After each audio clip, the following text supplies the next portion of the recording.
ជំរាបសួរបងប្អូនអ្នកគ្នានឹងសូមស្វាគមន៍មកកាន់វីដេអូរបស់ខ្ញុំសារជាថ្មីណាសម្រាប់ថ្ងៃនេះដែរខ្ញុំចង់មកបង្ហាញបងប្អូនអ្នកគ្នានៅរបៀបដូរលុយ Smart $1ធ្វើយ៉ាងម៉េចឲ្យបានច្រើនណាបងប្អូនអ្នកគ្នាហ្នឹងហើយសម្រាប់គម្រោងនៃការដូរលុយ Smart គឺយើង$1ហ្នឹងយើងអាចដូរបាន2របៀបបងប្អូនអ្នកគ្នាណាក៏ប៉ុន្តែថ្ងៃនេះខ្ញុំមកបង្ហាញបងប្អូនអ្នកគ្នានៅរបៀបដែលដូរលុយទៅបានច្រើនបងប្អូនអ្នកគ្នាណាគឺលេងបានយូរហ្នឹងហើយអញ្ចឹងបងប្អូនអ្នកគ្នាដែលគាត់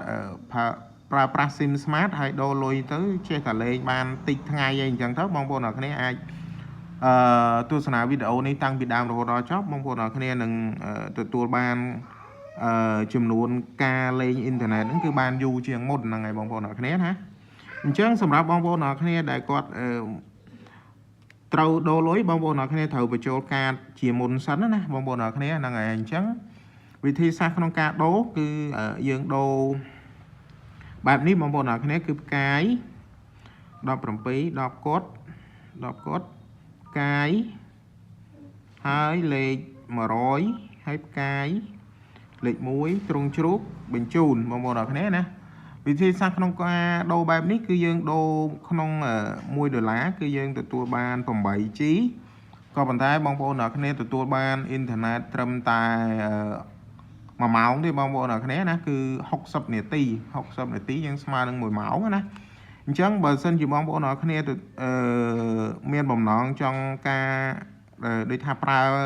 នៅការទេណាទេតាមលេខច្រើនបងប្អូនអ្នកគ្នាកុំដូរដោយរបៀបដែលខ្ញុំបង្ហាញនេះអីគឺបងប្អូនអ្នកគ្នាទៅរកវីដេអូផ្សេងគឺខ្ញុំបានបង្ហាញនៅវីដេអូផ្សេងហើយគឺរបៀបដែលដូរទៅយើងអាចទេបានច្រើនបងប្អូនអ្នកគ្នាណាសម្រាប់គម្រោងដូរលុយបែបនេះគឺយើងផ្ដោតទៅលើការប្រើប្រាស់អ៊ីនធឺណិតដូចជា Facebook YouTube និយាយទៅគឺឲ្យតែតាក់ទងជាមួយនឹងអ៊ីនធឺណិតគឺប្រើបានទាំងអស់បងប្អូនអ្នកគ្នាហ្នឹងហើយអញ្ចឹងសម្រាប់គម្រោងនេះគឺយើងទទួលបាន 8G 60នាទីនិង60សារបងប្អូនអ្នកគ្នាណាអញ្ចឹងពេលដែលយើងចុចបែបហ្នឹងហើយយើងបញ្ជូនមកបងប្អូនអ្នកគ្នាហ្នឹងហើយអញ្ចឹងពេលនេះពេលបញ្ជូនទៅគឺគេលោតសារមួយបែបហ្នឹងណាគេឲ្យយើងរងចាំបន្តិចទៀតណាបងប្អូនអ្នកគ្នាអញ្ចឹងយើងចុចបែបនេះហើយគេផ្ញើសារមកចេះហ្នឹងហើយអញ្ចឹងបងប្អូនអ្នកគ្នាចូលមកដោយសារ SIM របស់ខ្ញុំគឺអត់មានលុយទេបងប្អូនអ្នកគ្នាហ្នឹងហើយអញ្ចឹងដោយសារខ្ញុំទៅបញ្ចូលដែរហើយខ្ញុំដូរហើយណាអញ្ចឹងកន្លែងនេះគឺគេផ្ញើសារប្រាប់យើងថាយើងដូរលុយហ្នឹងអត់បានជោគជ័យទេដោយសារយើងអត់មានទឹកប្រាក់គ្រប់គ្រាន់ហ្នឹងហើយបងប្អូនអ្នកគ្នាអញ្ចឹងបើសិនជាបងប្អូនអ្នកគ្នាមានលុយគ្រប់គ្រាន់គឺអាចដូរបានហើយបងប្អូនអ្នកគ្នាណាហើយបងប្អូនអ្នកគ្នាអាចឆែកមើលលុយរបស់យើងបានហ្នឹងហើយគឺផ្កាយ1201ទ្រង់ជ្រូកហ្នឹងហើយបងប្អូនអ្នកគ្នាណាហ្នឹងហើយនេះគឺលុយរបស់ខ្ញុំមានតែ1 សេនទេអញ្ចឹងអាចដូរបានទេបងប្អូនអ្នកគ្នាបើសិនជាក្នុងករណីមានតែ99 សេនក៏ដូរអត់បានដែរ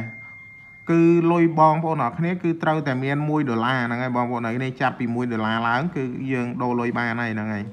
អញ្ចឹងសម្រាប់វីដេអូរបស់ខ្ញុំមានតែប៉ុណ្្នឹងទេអរគុណច្រើនសម្រាប់ការតាមដានវីដេអូមួយនេះ